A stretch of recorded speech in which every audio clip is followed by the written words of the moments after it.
بسم اللہ الرحمن الرحیم۔ آج کا موضوع گفتگو ہے ایک بار پھر سے واقعہ غدیر۔ واقعہ غدیر کی صحیح شناخت حاصل کرنے کا ایک راستہ اس عظیم واقعے کی تاریخی حوالے سے صحیح تحقیق ہے۔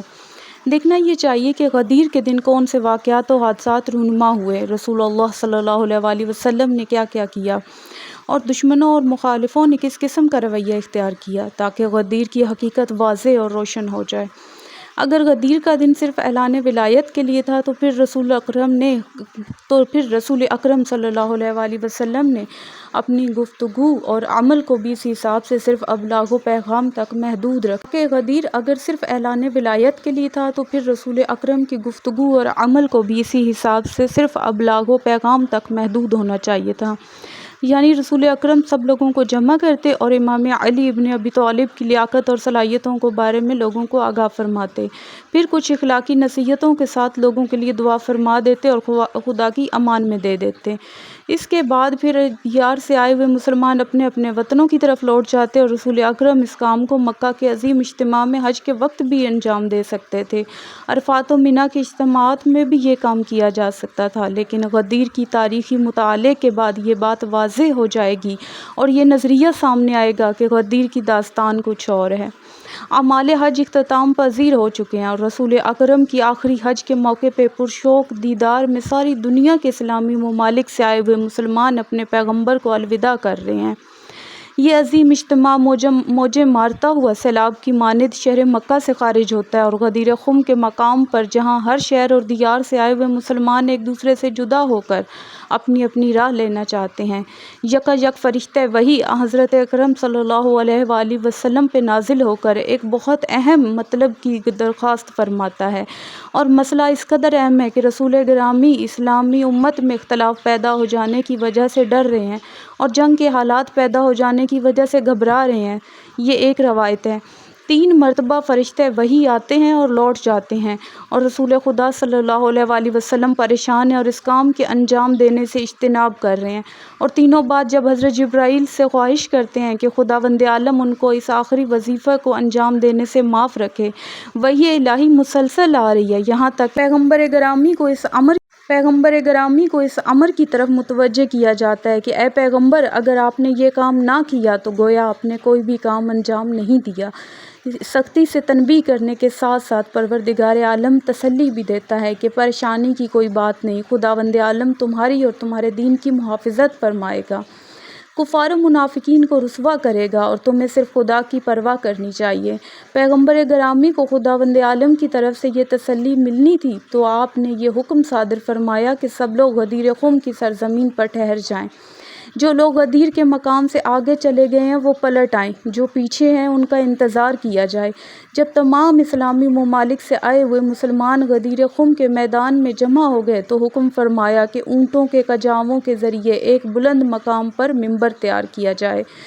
ایک بلند ممبر کو جب تیار کیا گیا اور اس عجیب و غریب انداز کے ممبر کو دیکھ کے سب حیران و پریشان رہ گئے۔ اس بلند مقام پہ کھڑے ہو کے پروردگار عالم کی حمد و ثنا کے بعد ایک اہم مسئلے کو ذکر کیا اور اپنے اور فرشتہ وحی کے درمیان واقع ہونے والے ماجرے کو لوگوں کے سامنے بیان کیا اور اس کے بعد حضرت امیر المومنین علیہ السلام اور ان کی اولاد میں سے 11 فرزندوں کی تا قیامت قائم رہنے والی امامت و ولایت کا اعلان فرمایا، ان کا تعارف کروایا، اور پھر عملی طور پہ خود مولا علی کا ہاتھ پکڑا اور فرمایا من کنت مولا فہذا علی مولا، اور اس کے بعد پھر علی علیہ السلام کی خود بیعت کی اور اس کے بعد بیعت عمومی کا فرمان جاری کیا، جس کی وجہ سے تمام مرد و زن ایک دوسرے دن تک، اور ایک روایت یہ بھی ہے کہ 3 دن تک اس مقام پہ ٹھہرے رہے اور حضرت علی کی بیعت کرتے رہے۔ اگر روز غدیر صرف ولایت کا پیغام پہنچانے کے لیے ہوتا تو اتنے سارے انتظامات کیوں کر رسول خدا کرتے اور مسلمانوں کی عمومی بیعت بھی تشکیل نہ پاتی۔ دلچسپ بات یہ ہے کہ مخالفین کے کلمات سے بھی یہ حقیقت واضح اور روشن ہوتی ہے، خواہ وہ لوگ جو دست بے شمشیر تھے یا وہ لوگ جنہوں نے خیمہ رسول کے سامنے کھڑے ہو کر توہین آمیز الفاظ استعمال کیے۔ کیا تم نے یہ کام جو اپنی رسالت کے اختتام پر کیا ہے معاذ اللہ خداوند عالم کے حکم سے کیا ہے؟ پیغمبر گرامی نے جواب میں ارشاد فرمایا کہ ہاں، یہ حکم خدا کے سے ہی انجام پایا ہے۔ مخالفتیں اس قدر تھیں کہ جو لوگ روز غدیر سے غافل تھے، ان کی تمام شیطانی آرزوئیں مٹی میں مل رہی تھیں، تو انہوں نے رسول خدا سے توہین آمیز کلمات استعمال کرتے ہوئے کہا تھا کہ تم نے کہا بت پرستی چھوڑ دو، ہم نے بتوں کو پوجنا چھوڑ دیا۔ تم نے کہا نماز پڑھو، ہم نے نماز پڑھی۔ تم نے کہا روزے رکھو، ہم نے روزے رکھے۔ تم نے کہا خمس و زکوٰۃ دو، حج پہ جاؤ، ہم نے یہ تمام احکامات کیے۔ اب یہ کون سا حکم ہے جو تم نے صادر کیا ہے؟ اب ہم سے کہہ رہے ہو کہ تمہارے داماد کی بیعت کریں۔ اللہ عنہ حضرت زہرا صلوات اللہ علیہا اور امیر المومنین کی ولایت کے اعلان اور غدیر قوم میں عمومی بیعت کی تشکیل پانے کے شروع میں ہی مخالفین کی عہد شکنی اور منافقت سے آگاہ تھیں۔ جب حارث بن نعمان نے مخالفت کی اور کہا اے خدا، اگر یہ برحق ہے ولایت علی کا اعلان تیری طرف سے ہے تو مجھ پر آسمان سے ایک پتھر نازل فرما جو ابھی میری زندگی کا خاتمہ کر دے۔ استغفر اللہ، اور فوراً خدا کا عذاب نازل ہوا، آسمان سے ایک پتھر آیا اور اسے ہلاک کر دیا۔ حضرت زہرا صلوات اللہ علیہا نے ایک معنی خیز نگاہ سے جناب امیر المؤمنین کی طرف دیکھا اور فرمایا کہ اے ابو الحسن، آیا آپ یہ گمان کرتے ہیں کہ غدیر کی مخالفت میں یہ آدمی اکیلا ہے؟ خدا کی قسم یہ پیش قدم ہے، یہ پہلے ان میں سے نکل کے آنے والا ہے، ایک قوم کا کہ جو ابھی تک ان کے چہروں سے نقابیں نہیں اتری، اور جس وقت بھی انہیں موقع ملا اپنی مخالفت کو ظاہر کریں گے۔ حضرت علی علیہ السلام نے جواب میں فرمایا کہ میں خداوند عالم اور اس کے رسول کے حکم کو انجام دیتا ہوں اور خدا ہی پر توکل رکھتا ہوں کہ وہ بہترین مددگار ہے۔ ایک اور لعین حارث بن نعمان فہری نامی ایک شخص جو کہ امام علی کی دشمنی دل میں لیے ہوئے تھا، اونٹ پہ سوار ہوا اور آگے ہوا اور کہا کہ اے محمد، تم نے ہمیں جو حکم دیا ہم نے قبول کیا، تم نے نبوت کا ذکر کیا ہم نے کلمہ پڑھا، ہمیں اسلام کی دعوت دی ہم نے قبول کی، تم نے نماز کا کہا ہم نے پڑھی، زکوٰۃ دی، روزے رکھے، حج کیا، جہاد کیا، ہم نے تمہاری ہر بات میں اطاعت کی۔ اب تم اپنے چچا زاد بھائی کو ہمارا امیر بنا رہے ہو؟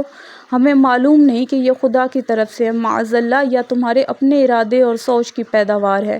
رسول اکرم نے ارشاد فرمایا کہ اس خدا کی قسم کہ جس کے سوا میرا کوئی خدا نہیں ہے، یہ حکم اسی خدا کی طرف سے ہے،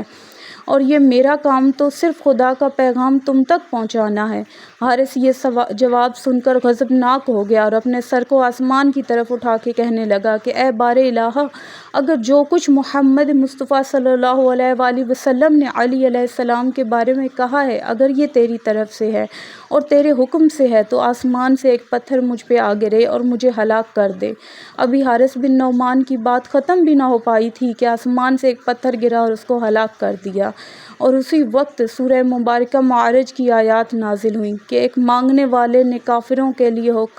ہو کے رہنے کے لیے عذاب کو مانگا جس کو کوئی ٹال نہیں سکتا۔